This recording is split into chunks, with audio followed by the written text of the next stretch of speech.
Hello दोस्तों, कैसे हैं आप सब लोग। आशा करती हूँ अच्छे होंगे। हमारी आज की कहानी का नाम है मौका।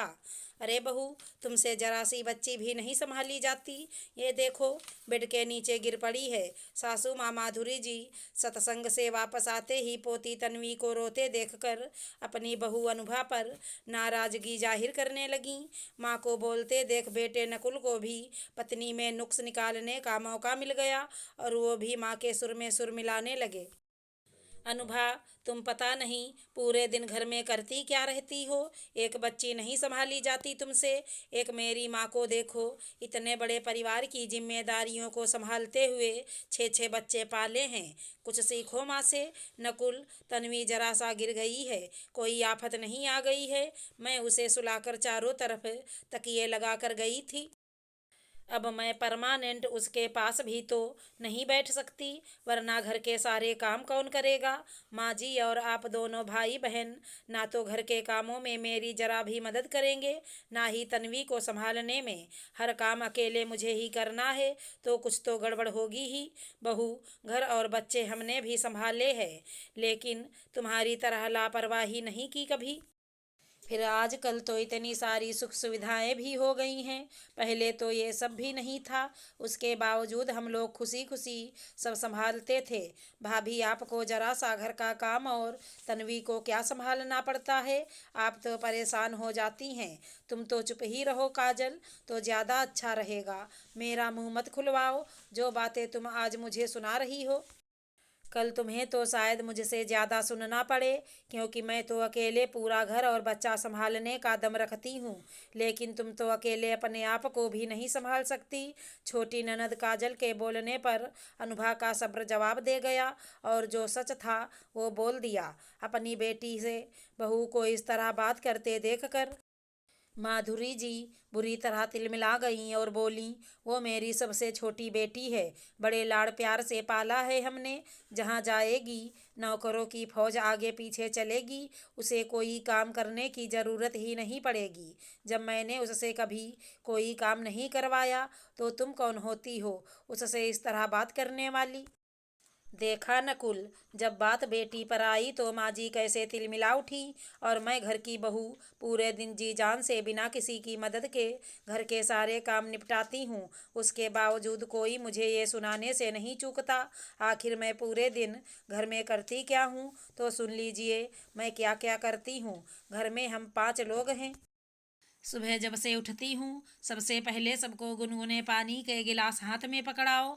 माँ जी और काजल योगा करती हैं, तो योगा मैट मैं ही बिछाती हूँ। वहाँ पानी की बोतल भी मैं ही रखती हूँ। काजल को नींबू पानी, वो भी मुझे ही देना होता है। माँ जी को योगा के बाद जूस मैं ही देती हूँ। तुम्हें बेड टी बेड पर ही चाहिए रहती है। तब तक तन्वी के दूध का समय हो जाता है।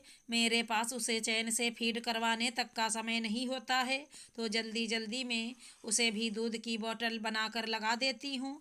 उस बीच मुझे एक गिलास गुनगुना पानी पीने का भी समय नहीं होता। अपनी थायराइड दवाई मुश्किल से लेती हूँ, वो भी किसी किसी दिन रह जाती है। उसके बाद सबके नाश्ते का समय। सबको अलग अलग तरह की चाय और नाश्ता चाहिए। काजल को ग्रीन टी, माँ जी को ज़्यादा दूध ज़्यादा शक्कर वाली चाय, और तुम्हें कड़क कम शक्कर वाली चाय चाहिए। उस बीच मेरी तो कैसी भी चलेगी वाली चाय भी गायब, क्योंकि समय ही नहीं है बैठकर पीने का। और कोई इस बात पर ध्यान दे तो अपने अलावा किसी और के बारे में सोचने की फुर्सत किसे है। सबके अलग अलग स्वाद के नाश्ते। काजल को स्प्राउट्स चाहिए, माँ को रोज़ गर्मा गर्म तला भुना नाश्ता, तुम्हें कम तला भुना चाहिए, और मुझे एक रात की रोटी तक नसीब नहीं होती। उसके बाद तुम अपना टिफिन लेकर ऑफिस निकल गए। काजल अपने इंस्टीट्यूट चली जाती है, माँ जी सत्संग चली जाती हैं। मैं घर में सबके कपड़े धोने में, घर की साफ सफाई, बर्तन साफ करने में, तन्वी की तेल में मालिश, उसे नहलाना धुलाना सब करती हूँ। उसके बाद सबके खाने का समय, तो सबके मनचाहा पसंदीदा खाना तैयार करके रखो। फिर सब अपने अपने समय पर आकर तरह तरह के व्यंजनों से सजी डाइनिंग टेबल पर मेहमानों की तरह बैठेंगे और स्वादिष्ट भोजन का आनंद लेंगे और आराम करने अपने अपने कमरे में चले जाएंगे। मुझसे कोई एक बार भी नहीं कहेगा तुम भी छोटे बच्चे की माँ हो, तुम्हें तो नाश्ता करने का भी समय नहीं मिलता। लाओ थोड़ी देर तन्वी को मुझे दे दो, तुम खाना खा लो।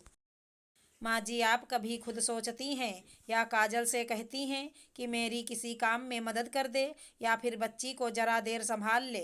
नहीं ना, क्योंकि मैं आपकी बेटी नहीं बहू हूँ। बेटियों के फ़ोन आते हैं तो अगर जरा सी शिकायत कर दें कि माँ काम और बच्चों से फुर्सत नहीं मिलती, तो आप कैसे दर्द से तड़प उठती हैं। और वही व्यवहार बहू के साथ करते जरा सा संकोच नहीं होता, बल्कि ये और जताती हैं कि तुम करती ही क्या हो। हाँ, आपने बड़े परिवार में रहकर 6-6 बच्चे पाले होंगे, लेकिन वो आपने अकेले नहीं पाले होंगे। बड़े परिवार होते थे तो बच्चे को संभालने की जिम्मेदारी सिर्फ माँ की नहीं होती थी। माँ अगर घर के काम संभालती थी तो बच्चे बाकी बड़े बुजुर्ग संभालते थे। आप क्या कहती हैं? मैंने पूरी जिंदगी अपने बच्चों को पालने पोसने में, घर की जिम्मेदारियों को निभाते बिता दी, क्योंकि मैं बेवकूफ़ सबको खुश करने के चक्कर में, सबके मुंह से जरा सी तारीफ सुनने के चक्कर में अपने ऊपर, अपनी बेटी के ऊपर ध्यान ही नहीं देती। ये लगता कि सब खुश रहें, सबका कर दो, मेरा क्या, मैं तो कुछ भी कैसा भी खा लूँगी। लेकिन उसके बदले में मैं क्या सुनती हूँ कि तुम पूरे दिन करती क्या हो। लेकिन अब नहीं, अब सब अपने अपने हिस्से के काम खुद ही करेंगे और मैं अपने और अपनी बेटी पर पूरा ध्यान दूंगी। जब सब कुछ करके भी यही सुनना है कि क्या करती हो पूरे दिन, तो अब से वही करूँगी। अपनी बात कहकर अनुभा बेटी तन्वी को लेकर अपने कमरे में चली गई। पीछे सासू माँ नकुल और काजल अभी तक विश्वास नहीं कर पा रहे थे कि हमेशा चुप रहकर हर काम करने वाली अनुभा इतना कुछ बोल गई। माँ, अनुभा, वैसे वो कुछ गलत नहीं कह रही है। सबको अपने अपने हिस्से का काम करना चाहिए। सबसे ज़्यादा तो मेरी ही गलती है। मैं आपके साथ कितना काम करवाता था, लेकिन अनुभा के आते ही सच में पति परमेश्वर बन बैठा, जो पत्नी के किसी काम में सहयोग करने में, बच्चे को संभालने में अपनी हठी समझता है। काजल, तुम भी भाभी की सहायता किया करो। और माँ, आप तन्वी को तो संभाल सकती हैं, अभी इतनी भी बूढ़ी नहीं हुई हैं। आप लोग करो या ना करो, लेकिन मैं तो उसका साथ दूंगा। अरे नहीं, हमें भी अपनी गलती समझ आ गई है, अब से हम भी उसका ध्यान रखेंगे। माधुरी जी बोलीं, अगर हमारी कहानी पसंद आई हो तो चैनल को लाइक शेयर सब्सक्राइब करें। राधे राधे दोस्तों।